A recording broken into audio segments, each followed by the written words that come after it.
This is William K. Murtaugh, Mert Witness 1. Gonna get into something that's a little hard for me to discuss, but I think it's about time that I state a few things. People have been asking me, why on earth did I get involved so intently with missing child cases? Why did I follow the Trenton Duquette case? Why did I follow the Caylee Anthony case? And why did I briefly follow Haley Cummings?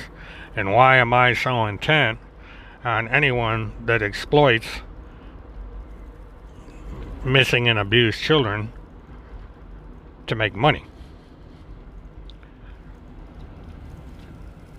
And the answer is quite simple. I outlived my son. My son, my only child, died at the age of 25 due to complications of juvenile diabetes. He had a heart attack on the way to quadruple bypass surgery due to a heart attack that he had had a week before. When my son died in 2001, it was on August 24th. Every year since that date, my wife and I would go to a park near where we lived. It's called Blanchard Park. Or no, that's my fault. It was a park at Mount Dora.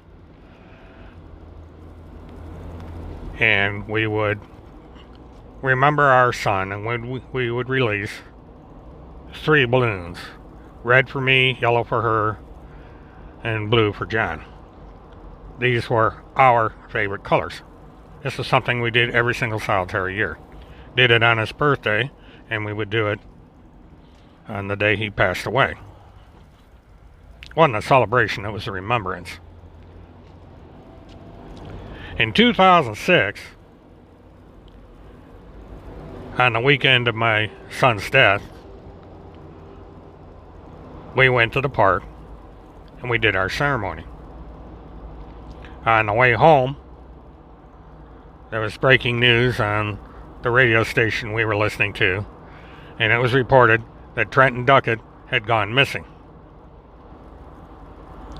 Now, Trenton Duquette had a mother and a father. Now, the parents were divorced from each other. Trenton Duquette was the only child of this particular father. And the thought came to my head that this father now faced the prospect of outliving my son, or his son, like I had outlived my son. So there was a little empathy there. I knew what it was like to outlive a child.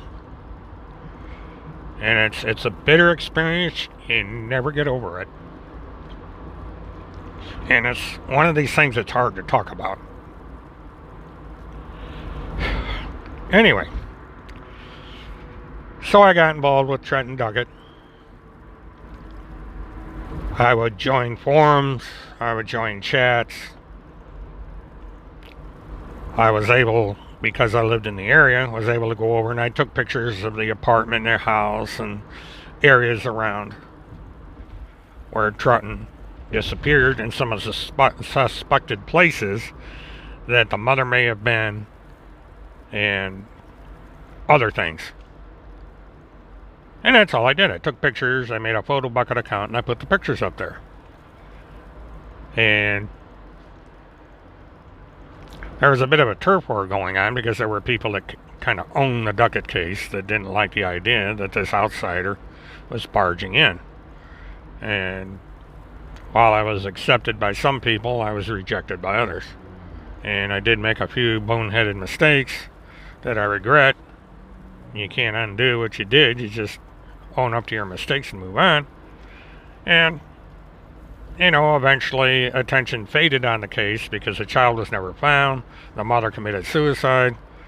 And other, people went on with their lives. And then Caylee Anthony happened. And surprisingly enough, it was the same month, it was August of 2008, that the case first surfaced. I didn't immediately decide to do anything with the case because I had gotten stung by the Duquette case, and it really was something I probably should not have got involved in, but I decided to go ahead with it and got involved with live streaming the events surrounding Caylee Anthony. Prior to that time, I had developed a live streaming capability to use in my business as a dealership so that I could live stream dealer auctions from the auction up to my dealership in Palatka so that my manager up there could tell me what he wanted in inventory for the retail part of our business. And I would purchase the car and go from there. And so he would have a chance to visually examine the cars inside and out and make a decision.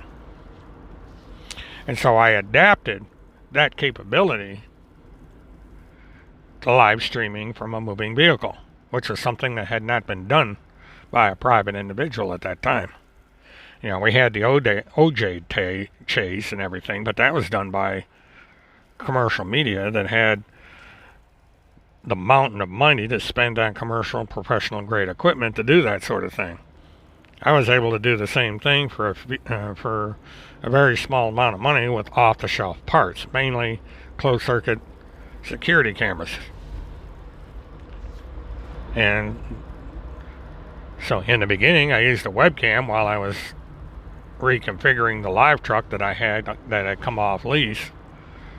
And so I was running around with a cheap webcam on the dashboard of my car and was running everything through a laptop and a wireless modem. And the rest is history. All the controversy, all the torment, all of it. But this gives you a little bit of an understanding of why I got involved in this idiocy in the first place. It's a simple fact that even today, I'm outliving both my son and my wife, the mother of my son, who died of the same thing in 2009. January 11, 2009, my wife passed away from the very same thing that took my son. Heart attack due to complications of adult diabetes. So these cases out there have a special interest to me for that reason and that reason alone. And I get rather annoyed when people like Field McConnell and Tim Holmseth come along and exploit these cases for their own purposes. They don't seem to understand what it's like to outlive a child. They don't seem to understand that when people use the death of their child in a manner that is unethical and irresponsible and use these tactics that are being used to garner income and attention from the plight of their children. You know, it hits me harder than anybody else. Anyone out there who has ever outlived their child would understand how disgusting it is what Timothy Holmseth and Phil McConnell do. And understand why I am so intent on getting people to understand that what these two are doing is fraudulent. There is no pedophile task force. The Children's Crusade is an absolute fraud. All these two individuals are doing is exploiting the misery of those of us who have lost a child or who are uncertain about the fate of our child. I know that the Cummings family doesn't like what Timothy Holmseth is doing, and the families of other missing children that Timothy Holmseth exploits with these wild accusations he makes. Those people don't appreciate what he's doing. And I don't think those of you out there that support Timothy Charles Holmseth understand what these two are doing. God forbid you outlive your child. Maybe then you would understand the pain that Timothy Holmseth exerts on people in my situation and in the same situation as those out there who have lost their children. I would say to those supporters of Timothy Holmseth with children, how would you like it if you, for whatever bad reason, outlived your child? If someone like Timothy Charles Holmseth came along and lied about how your child went missing or died in order to make a buck, in order to garner attention, in order to promote a task force that doesn't exist and perpetrate a fraud like the Children's Crusade, how would you feel? I leave you with that thought. This is William K. Murtaugh, Witness 1. Have a good one.